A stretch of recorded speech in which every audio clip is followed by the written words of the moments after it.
வணக்கம். கதையின் பெயர் காளான். அத்தியாயம் 4. காலை வீசி போட்டு நடந்து பாம்பு பண்ணை திரும்பத்தை சங்கர் கடக்க முயன்றபோது அங்கிள் என்று உற்சாகமான குரல் கேட்டது. வெள்ளை ஃபியட்டில் அனுராதா, பக்கத்தில் நித்யா.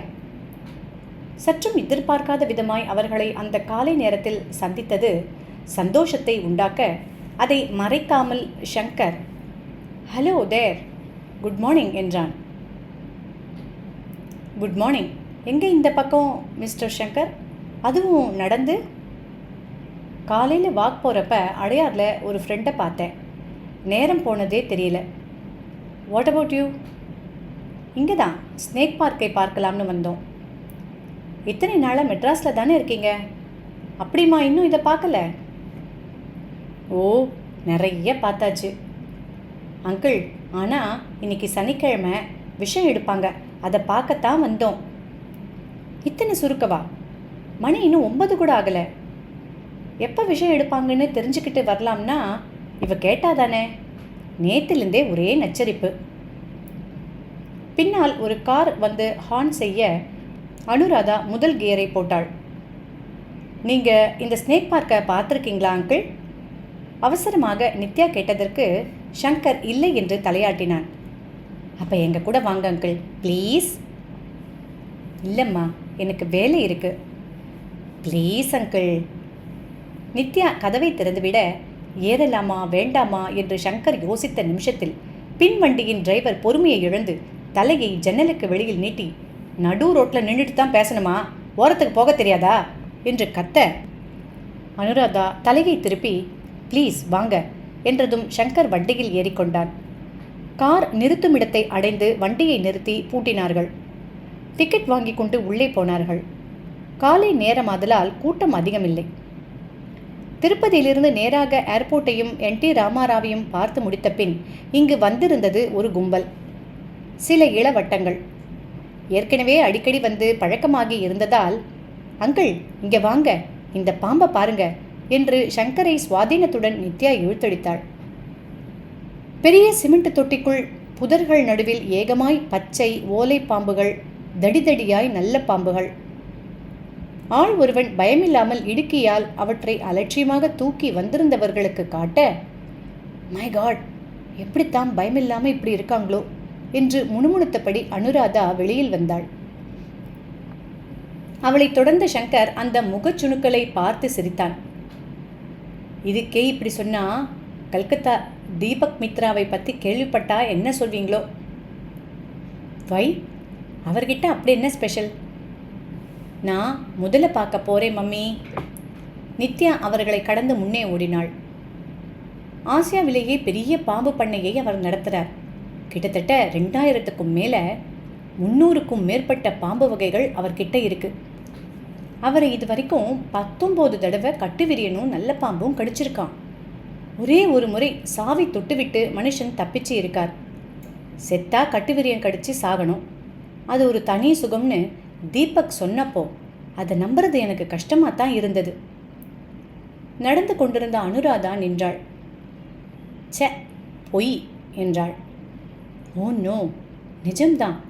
இன்னும் கேளுங்க, தீபக் மித்ராவோட பெட்ரூமில் 200 பாம்புகள் இருக்கு.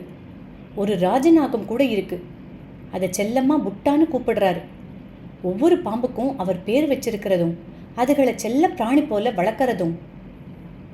அனுராதா தலையை ஒரு தரம் உலுக்கி விட்டு கொண்டாள். பாம்புகளை பற்றி தீபக் என்னெல்லாம் சொல்கிறார் தெரியுமா? அது பால் குடிக்காதான், அதுகளுக்கு காது கிடையாதான், பழிக்கு பழி வாங்குற வஞ்சம் இல்லையா.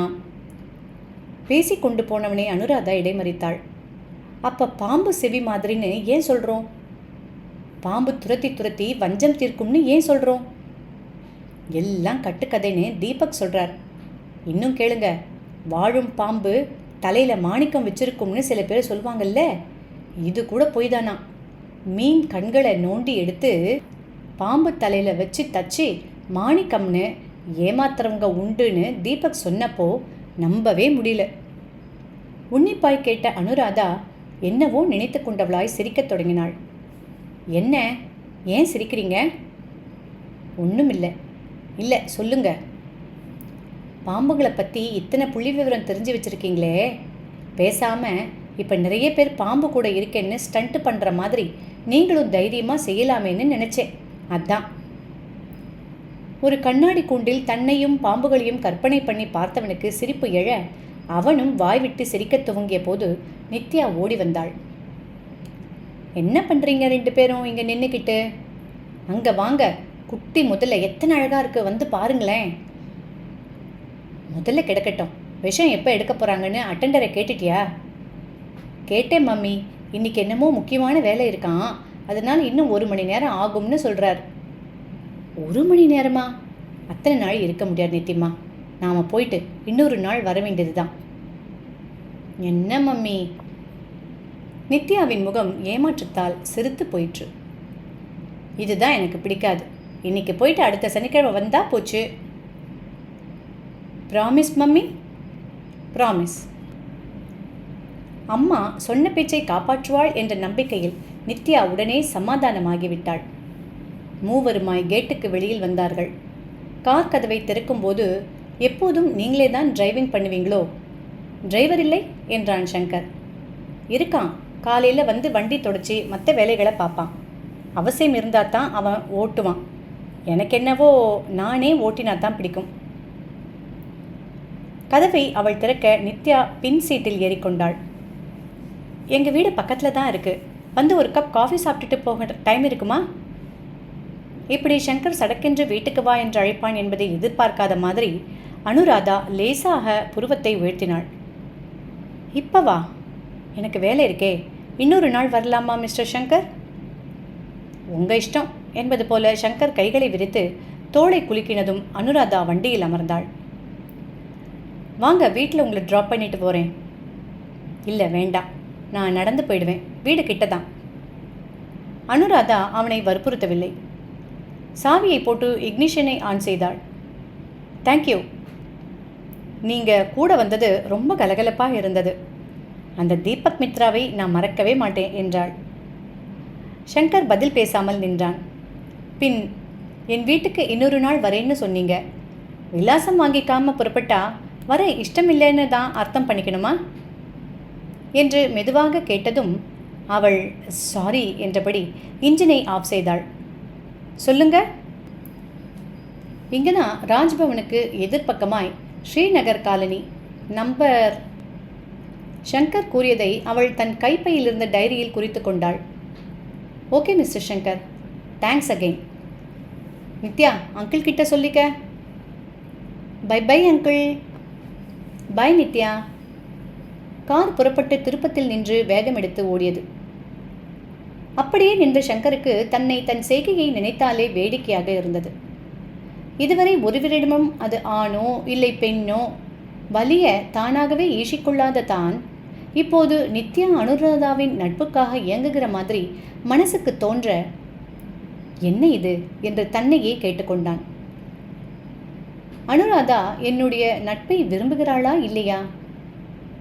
வீட்டுக்கு வாருங்கள் என்று நான் அழைத்ததற்கு மரியாதைக்காகவாவது நீங்களும் என் வீட்டுக்கு வாருங்கள், என் விலாசம் இது என்று அவள் ஏன் சொல்லவில்லை? ஒருவேளை உங்களை மறுபடி சந்திப்பதில் எனக்கு விருப்பமில்லை என்பதைத்தான் இப்படி சொல்லாமல் சொல்லிவிட்டு போகிறாளோ?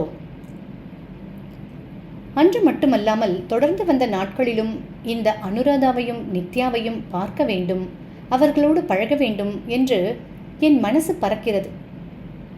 இது தவறுதானே என்று தவித்த பின் இனி எக்காரணத்தை கொண்டும் அவர்களை பற்றின நினைப்புகள் எழவிடக்கூடாது என்று தனக்குத்தானே சங்கர் கட்டுப்பாடு விதித்து கொண்ட தினத்தில் நித்யாவுடன் அனுராதா அவன் வீட்டை தேடி வந்தாள். இதோடு இந்த அத்தியாயம் முடிவுற்றது.